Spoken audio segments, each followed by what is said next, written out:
Hello and welcome back to all my subscribers. And if you're not a subscriber, why not?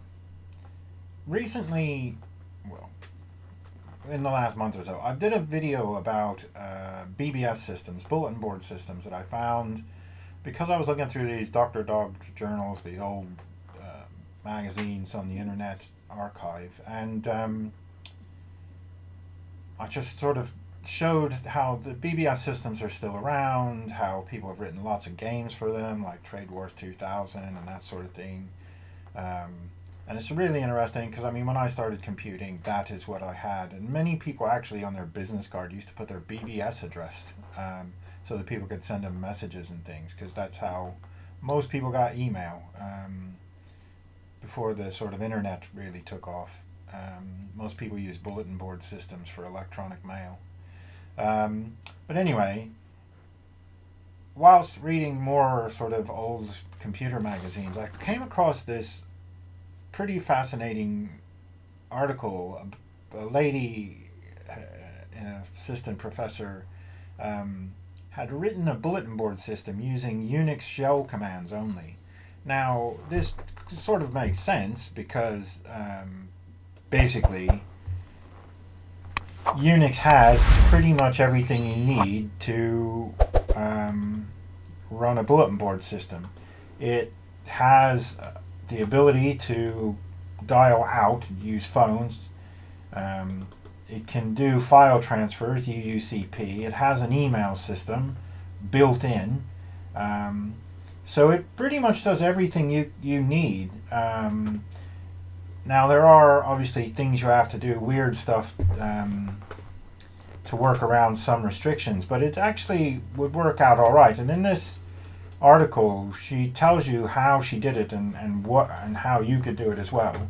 But it sort of dragged me back to the sort of good old days when you had to use Getty and process polling and dial-up modems and all that sort of good stuff. And PPP connections and all sorts of good stuff. But you could still do this today, although I suspect that most people don't have a modem in their computer anymore and would be hard pressed to find one.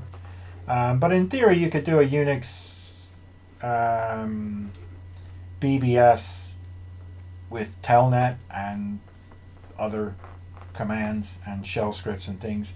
Probably wouldn't be the most secure thing you ever did, and I wouldn't recommend it. But it is it's an interesting fact, and it's just a bit of a historical oddity. But BBSs were so popular, and if you had a Unix system to work on, that you could just make one. Most people did not have a Unix system, and this was about the time that Linux was being created, just so that it could run on a 386 and somebody could have their own copy of a Unix system. But it's pretty interesting, and it does describe how it can be done and how she went about doing it, and using the mail command and all this sort of stuff. So it's a bit of lateral thinking that interested me.